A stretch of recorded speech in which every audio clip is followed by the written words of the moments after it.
So basically what I'm going to share with you is what to expect when you come for upgrade.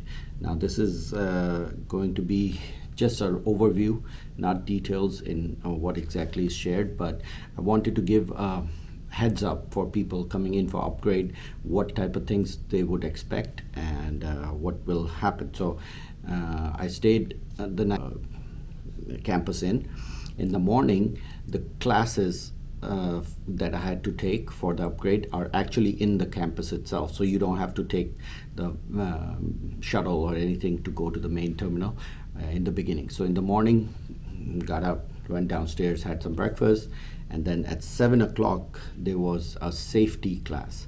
The safety class is basically they'll play a bunch of videos made in the 70s or something, all about truck safety and driving in the city and things like that. So that's pretty standard stuff that we all used to already. But good information. They're going to share winter driving, XYZ. There's a bunch of different videos they're going to play. So you watch the video. After the video, what they will do is they will actually perform a test. So they do a simulator test in which you get to drive in the city or highway, adverse weather, whatever it is, whatever scenario. There's basically 2 scenarios you have to drive in, and whatever you get selected for or whatever. So it's not that difficult. It's the same thing as in PSD, just a little bit more difficult. Maybe it has a lot more distractions and things like that. So that's the video that they play. And after watching the video, they give you a packet, and the packet has your prime safety certificate, with your name and everything. Once you complete that class, you get a prime safety certificate for safe driving. In the packet, it basically you get a black packet, same thing like PSD, but this packet has a whole bunch of additional information. So I'm just gonna share what's in the packet, not in detail, but at least you have the deal.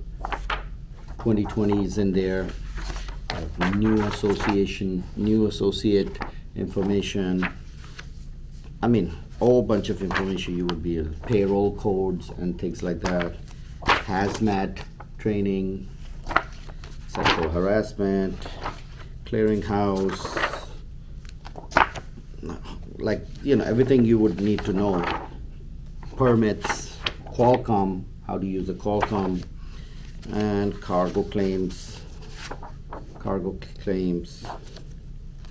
log in, log out, food safety, download, comm data, paperwork. Some of these are similar ones that you got in the beginning on PSD for comm data, and that's it. And a map of the Springfield area, campus terminal. So after those 2 simulator driving, what they do is they actually test you on the backup. There's a simulation in which you have to back up the truck into a dock.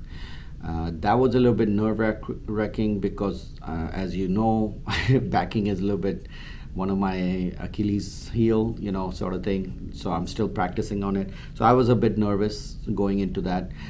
So they said, who's gonna go first? So I was like, obviously, no, not me. So I watched some other people do back up the thing in the simulator. So it gave me a little bit idea, what I should do. And then when it was my turn, I did the backup, and don't have to be nervous because the instructor was very nice, and it's not like, oh my God, you just made the wrong turn, you're failed. He helped me out also. He told me, okay, you can go ahead and practice. So I did one practice turn and I messed it up. And then when the second practice turn I did, he kind of, nudged me like, oh, you know what, this. So I made the turn and backed it up, and I said, okay, I did it. I bumped the dock, so I should do the regular one. He's like, no, I'll count your second try as the actual one. So that was pretty good of him, and he passed me in that backing test. So that gave us the schedule actually. From there, sorry about the mess. It's too much paperwork. It gives you a paperwork of like, okay, there's going to be upgrade at the lunch break, and then for the next class you have to go for hours of service training. It's basically called a logs class. In the log class, this is actually a good class to attend. I don't know why they don't give this class before the TNT, because it could be useful in the TNT. But yeah, they basically give you a logs book, explain to you how to use this book and everything, and comprehensive log, PowerPoint of each of the screens on the Qualcomm, how to log in, how to log your hours. The biggest thing was the 3 and 7 split or something, the break split. She explained it to me. To be honest, I still don't understand how to use the 3-7 split or 2-8 split, whatever they call it, where you can actually split your break. But the logs class is good because it's going to explain exactly what clocks are, what are your clocks, how you got to maintain your clocks, recap hours. All of that stuff is explained in a log class. But then you get this three. There's even a quiz or whatever for 8-3 split or whatever, 3-7 split. I still don't understand how that works. I'll have to figure that out. So after the class, then they end up going into something called a taxes and business class. Unfortunately, the tax office or the people who were supposed to teach that class were not in yesterday, and we waited. Nobody showed up. So they said, okay, maybe we'll do it next week or something. So probably on Monday I'll finish up the class. They give you a list of a bunch of CBT classes you have to take. So either you can do it in the room with the headphones and all that, or you could actually do it on your laptop or computer if you have it in your hotel room. So I decided to just do it in the hotel room. So that class, the one that I was saying, logs class, is actually in the main plaza. So you do have to take the shuttle from here to that plaza. So you can have lunch there and all that stuff. So with that, that was the end of the day. We couldn't do that class, so we were out of the class.